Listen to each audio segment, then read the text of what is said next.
Last time, we built a working mine in the middle of the jungle to help us get easy access to andesite, and today we're going to be making use of that andesite to help build our starter create workshop, as well as add some more scenery to our village, including a new river cave. But yes, welcome back everyone. As I mentioned, I do want to build a workshop today, and I think I'm going to actually place it down here. We have this little bit of river moving by and this little inlet from the river, and I actually do want to extend this river a little bit because I felt like over here could do with perhaps a little bit of a pond and some water kind of streaming over the sides here to make this bit of cliff look a bit more interesting, as it's a little bit flat and plain at the moment. And then once the water comes down, we can dig a cave through to the other side, which can then meet up with our water over here. But before we do any of that, as you can see in my XP bar, I now have 36 levels. So I think it's time to build ourselves an enchanting setup real quick, so we can actually perhaps get an enchantment for this diamond pickaxe. So I'm going to actually head to the nearest villages and go steal their bookcases, because that's going to be the quickest way of getting a proper setup that we need. Okay, with our books acquired, let's go and grab some diamonds. And I already grabbed some obsidian from before. We'll make our enchanting table, turn our books back into bookcases. And honestly, once again, I don't actually have a plan for this at the moment, so I think I'm just going to plop it down somewhere till I build a proper building for it. You know what? Here will do. Let's see what terrible enchantment we get today. Unbreaking 3? Unbreaking 3. You know, I was hoping for something slightly better, but that's what happens on your first enchant, I guess, sometimes. But certainly better than nothing. But with that out of the way, let's clear up some land around here and figure out exactly where we want this pond to go. Okay, I think something of this size should be good enough, and in fact, I'm going to break this block here because I think I'm going to make this a new door frame instead. Let's move our big old cogwheel out the way as well for now. It'll be moved a little bit later once we have our proper workshop. But I'm gonna make a couple of water wheels, the big ones to be precise, and try and leave enough gap around them so we can actually place them. And that's more or less where the water's going to kind of pour down into a little bit of a cave down here. You can even throw in some water now just to get an idea of what that looks like. I think I'll probably actually place some trapdoors here to make sure the water is kind of flowing in the right way. There we go, that's looking a little bit nice. I need to wait for this grass to grow, of course. But we can place down some fences and things just to make this look a little bit more interesting. Perhaps add a mini little dock here as well with the help of some trapdoors. Now, as for our cave here, I think I'm actually going to work from the other side. Probably going to be a little bit easier to do that. And actually, let me clear out some of these trees real quick. Let's start pushing back all this grass and stuff so that we can get a cave starting to take shape.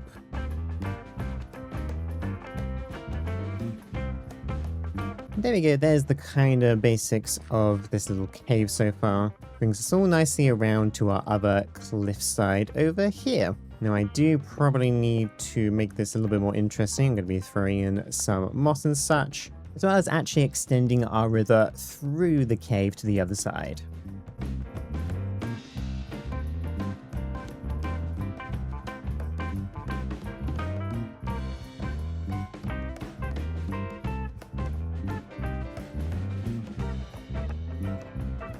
There we go, I think that looks rather nice. I can even get my little boat out and sail through it if I so wish to, although it doesn't exactly take me anywhere. Yes, this now means that we have a bit of an extended inlet that we can actually build our workshop around about here, kind of facing onto the water.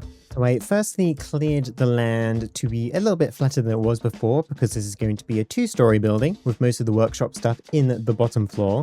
I then used the same kind of palette that I've used for a few of the other buildings in this village, mixture of our tuff and stone, to go around the perimeter, and then topped that with some of our spruce logs, and even went for a little bit of an interesting design on the front with a mixture of our stripped and non-stripped versions of our spruce. And there we go, there's our first floor done. I do need to add some of our actual windows into the spots that I left open for them. And we even have a little slot over here, which is going to be like a fireplace. This is where all our haunting, cooking, and smelting is going to be. And then out here, I did want to add a very small little dock of sorts. Probably just using some slabs, some fences to kind of go around and hold up the roof that we're going to have above here. Some trapdoors to actually go around. And a barrel, because why not? This could almost be like a little fishing spot if you wanted it to be. Now, I think I should probably do the roof here.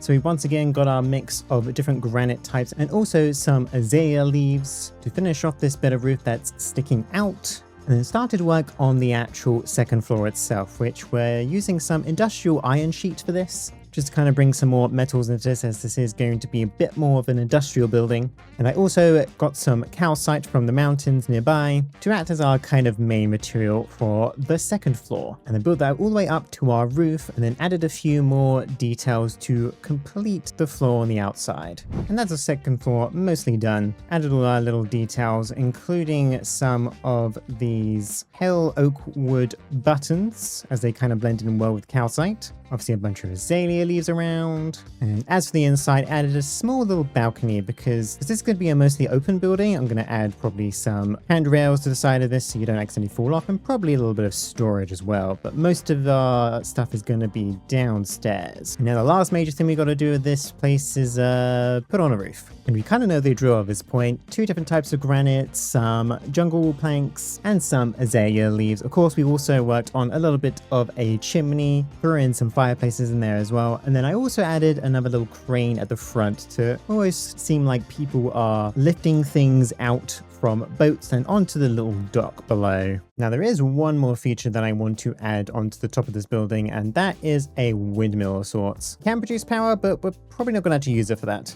I just kind of want it there for aesthetic reasons, but we are going to need some sheep. Place down a little temporary fenced off area for our sheep.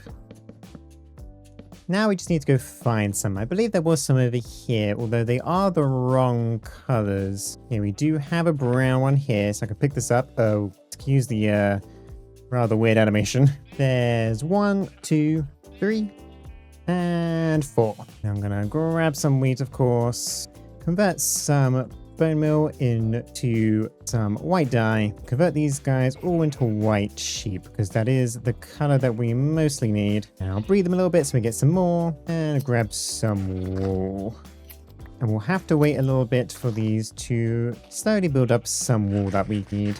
Okay, there we go. I've got over 40 wool now, which should be enough. And annoyingly also, a creeper came by when I was semi-AFK and almost killed my sheep. And me, and I definitely had to grab some that escaped, but that was fine. Now I do want to throw these into our stone cutter, because I actually want, conveniently, the one that's called windmill white wool. I need to make myself a windmill bearing, throw down our windmill bearing, add a bit of a stripped spruce log kind of base, some girders on the side, which we can then place our wool onto. Make sure to glue it all together. And actually, I'm going to add a few more features onto this. And now we can press this. And I think that looks rather nice. It adds a little bit more to the top of the building. There's currently some floating dirt bits on it, but I'm sure they'll despawn eventually. But now let's actually start figuring out this workshop. I do want to replace the floor real quick.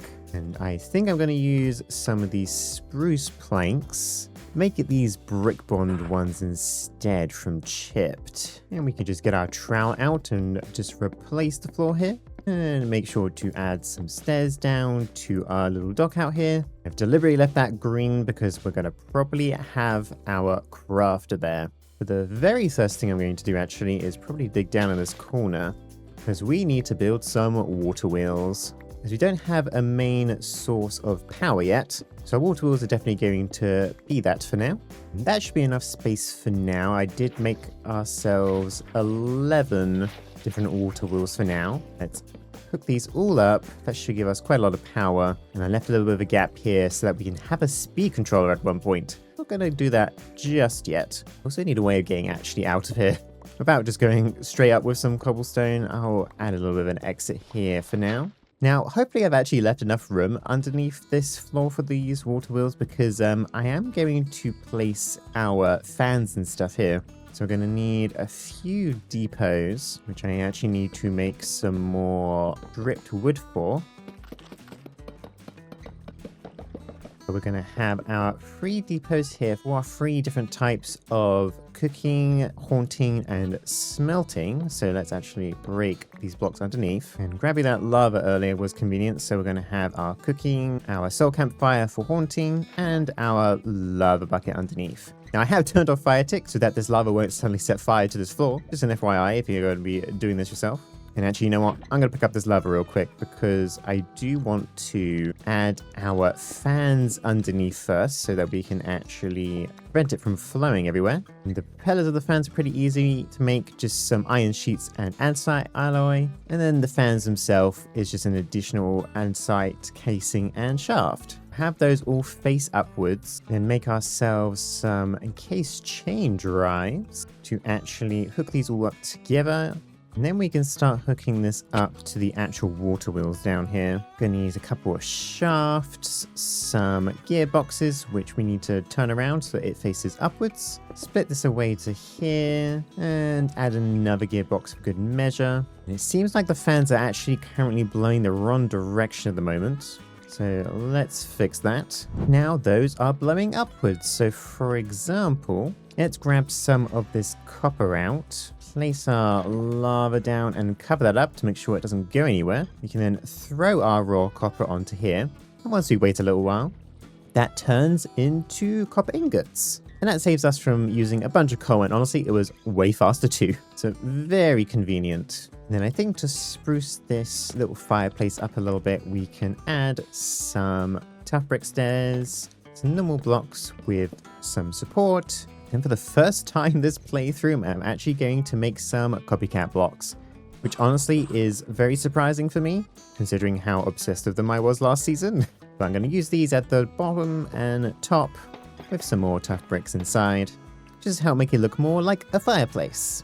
Now next, I do want to add some presses and a deployer over here for just general use. And this is when we actually go back to our house, because I am also going to grab this stuff for our mixer and our press over here. So we can place one press here, turn it around, and then make ourselves a second one. Because honestly, having 2 presses is honestly very convenient in Create. And actually, we're going to make use of our mechanical press down here real quick to make ourselves some brass plates that we actually need for our brass hand to actually make our deployer. There we go. And then I also need to hook this up to some proper power as well. We can bring that straight across from over here and use our case chain drives to bring that up to here. Of course, they're going very slow at the moment, but that can be fixed later. Now, the other thing I would like to build is a set of crushing wheels. But to actually make crushing wheels, we need a mechanical crafter and obviously a bunch of materials. So I think we're going to make our mechanical crafter next. And I left some space over here just for it, but it is going to be pretty tall. So we do actually need to remove some blocks here so that we can fit it. So we have a space that looks a bit like that with our 5x5, and our crafters need a mixture of some brass casing, crafting tables, and electron tubes. And to make the full 25, we're going to need to make about 9 crafts. So lucky for us, we already have enough wood to make 9 crafting tables, but we are going to need some more iron plates. So let's make a few more of those. Although this is currently the world's slowest press, so I think I'll do this manually for now. There we go. That gives us enough to get 9 electron tubes. Then I just need to convert 9 stripped logs with some brass. Nice and simple. And there's our 27 mechanical crafters. Obviously a little bit more than we need, but that's okay. Place these all down. And I think I want them to empty out their craft into a barrel here. So we need to make all of these arrows face down towards that barrel, just like so. And then we just need to get this some power. And that should be relatively easy. We can just remove this and have it move up towards there. We did get the desperate measures, which is to telling us our mechanical crafter is going way too slow. I mean, I certainly knew that already. Now, for the sake of my sanity, I did add a temporary speed up measure with just a bunch of cogwheels, because otherwise I think this crafting process would be a little bit too slow. But now if we place our andesite alloy in a nice crushing wheel shape pattern around it, we'll have some stone in the middle and some spruce planks around it. And then going to place a button down, press it, and that should now start crafting it all. And there we go, there's our crushing wheels, 2 of them exactly. But now for that crafter, we didn't actually need the corners for this crafter, and you don't actually need them for most create recipes, but there are some in the create add-ons that do need it, so I left them there for now. But now that we actually have our crushing wheels, let's get them placed on the wall. We need to make ourselves some chutes and some barrels. So we have a barrel at the top with the chute coming out of it, a chute underneath, and a barrel underneath that as well. And we can even replace this block here with some stairs so that we have easy access to the barrel underneath.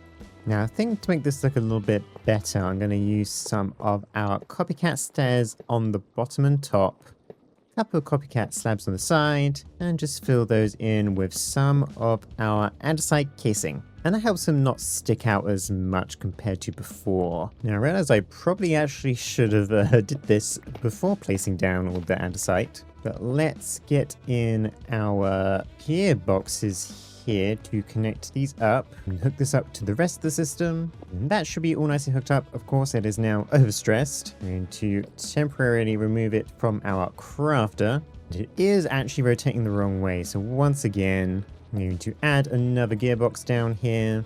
And now it's rotating the right way. And of course, we can use the crushing wheel, for example, to place some cobblestone into. And once that processes things, that gives us gravel. And of course, some other materials give us all different things as well. Let me just cover this hole again. And we can move on to our mixers, which I'm just going to shove into this corner for now. And I do want 2 of them. So we're going to have our typical one with our blaze burner here. Sure to add our stairs, our basin, and our mechanical mixer. But I also want another one here. Just plug that directly onto the ground, but I want this one to be able to fill up with water. And so therefore I need to actually break a hole in this wall and make myself some copper pipes. Although actually instead what I'm going to do is I'm actually going to make some copycat versions. I actually forgot you need to make pipes this way, so I still need to make some normal pipes first. Press some copper, make some pipes from that, and convert those into some copycat ones. I also needed a mechanical pump, so let's bring this out and underwater here to give us access to the water out in the river. And then I'm going to fill these with some industrial iron. Fortunately, we can't change the mechanical pump. That doesn't matter too much, and I'm going to have to figure out a way of getting some power to that. I think the best way will actually to be going underground, round about here. There we go, I brought up some cogwheels to meet up with this, and we can just cover that up with some of our leaves. So it all stays nice and hidden. If we come in here, we can now see that it's now filled with water, and all I really need to do now is get some power up here. That way I can just connect up our cogwheel, and now I have 2 working mixers. And we can just cover this hole in the floor with some andesite casing. And the real useful thing about the water one is that we can throw in some saplings and get ourselves some pulp, which we can then crush and turn into cardboard. And cardboard can be used for a couple of different things, but the main thing in Create is to make a block of cardboard, and using that block of cardboard to make a packager, which we're not quite there yet, but we will certainly be using it in the future. Now, the last thing I actually want to do down here is to actually put in a spout. And the main use for the spout that I want to use it for is be able to turn different copper blocks and stuff into like their different weathered exposed variants, which is very useful for building. Now, we do need some dried kelp, and I did go and grab some kelp in the other episode, so let me grab them from my storage, and we can put that on our cooker in here, and that should be relatively quick. There we go. Get some more stripped wood, convert one of those into copper so we can actually make our spout, and I'm just going to shove it in the corner here with a depot. And then I do once again want a pipe coming out of here, So we can just break this block, grab our copycat fluid pipes again. We're going to once again bring this out to the river. Have some more industrial iron into this pipe, as well as throw in yet again another pump, making sure it's facing the right way. And then I think actually replace this with a normal pipe on the inside. So I can then place a block here to cover all the gaps around it. There you go, there's some more cogs. I think I'm going to place down some leaves around here just to kind of help hide it a little bit more. And after some additional tweaks, I think I'm also going to place down some of these metal brackets as well, just so it looks a little bit nicer. So now if I hook this system back up, we can now see that this is full of water. So if I throw this on, it'll keep going until it gets to our fully oxidized copper. Now obviously we can be a little bit more careful, make sure to pull these off at the right point, or maybe I can sort out some kind of storage solution to pull things out when they're at the correct amount of weathered. But this is a starter one, so this is good enough for now. And that's pretty much it for the equipment that's going to be on this floor at least. This is most of the main stuff that I need earlier on in my playthrough, but I would like one more thing, and that is the ability to make precision mechanisms, just so that we can use them to make our speed controller. So let's go to the top floor here. I'm going to do it along this wall next to where our fireplace is, because I do need access to the wall behind it a little bit. And the nice thing about this part is it doesn't stick out to the outside. So we're going to build our belt in between these points. We're going to need our 3 deployers, and each one of these are going to be putting on our cogwheels and our iron nugget. We're going to need about 6 volts, which is going to be the 3 at the back here, 3 somewhat on top. So I have to remove some of the roof, but that's fine. And actually, I've changed my mind. I'm not going to do that volt there. I'm going to use some of these spruce barrels from sophisticated storage. And I can just put some chutes underneath it to funnel into our deployers. And then we can put all our stuff in their correct filters. And then I can also put all the stuff that we need into the barrels up there. Now, in order for this to work, it does need to loop round and round and round. So I'm going to place an andesite funnel here and a brass one here. The point is that as long as it's not a complete mechanism, it will keep going back through this system until we can eventually put it into a bit of storage over here. And I can probably also add a bit of storage on this side as well, just so that we can actually place our gold plates in. Now I do need to get power to this, which might be a little bit on the difficult side. I think the simplest way to do it is probably going to be this way. Okay, there we go. A bit of messing around later. I put in some encased chain drive where we used to have some of the spruce log, and then brought a shaft all the way to the corner here, which now drops all the way down next to our mechanical crafter. Should keep it relatively clean at least. So let's now grab a bit of gold. I think I need to at least press it once. Throw this into here.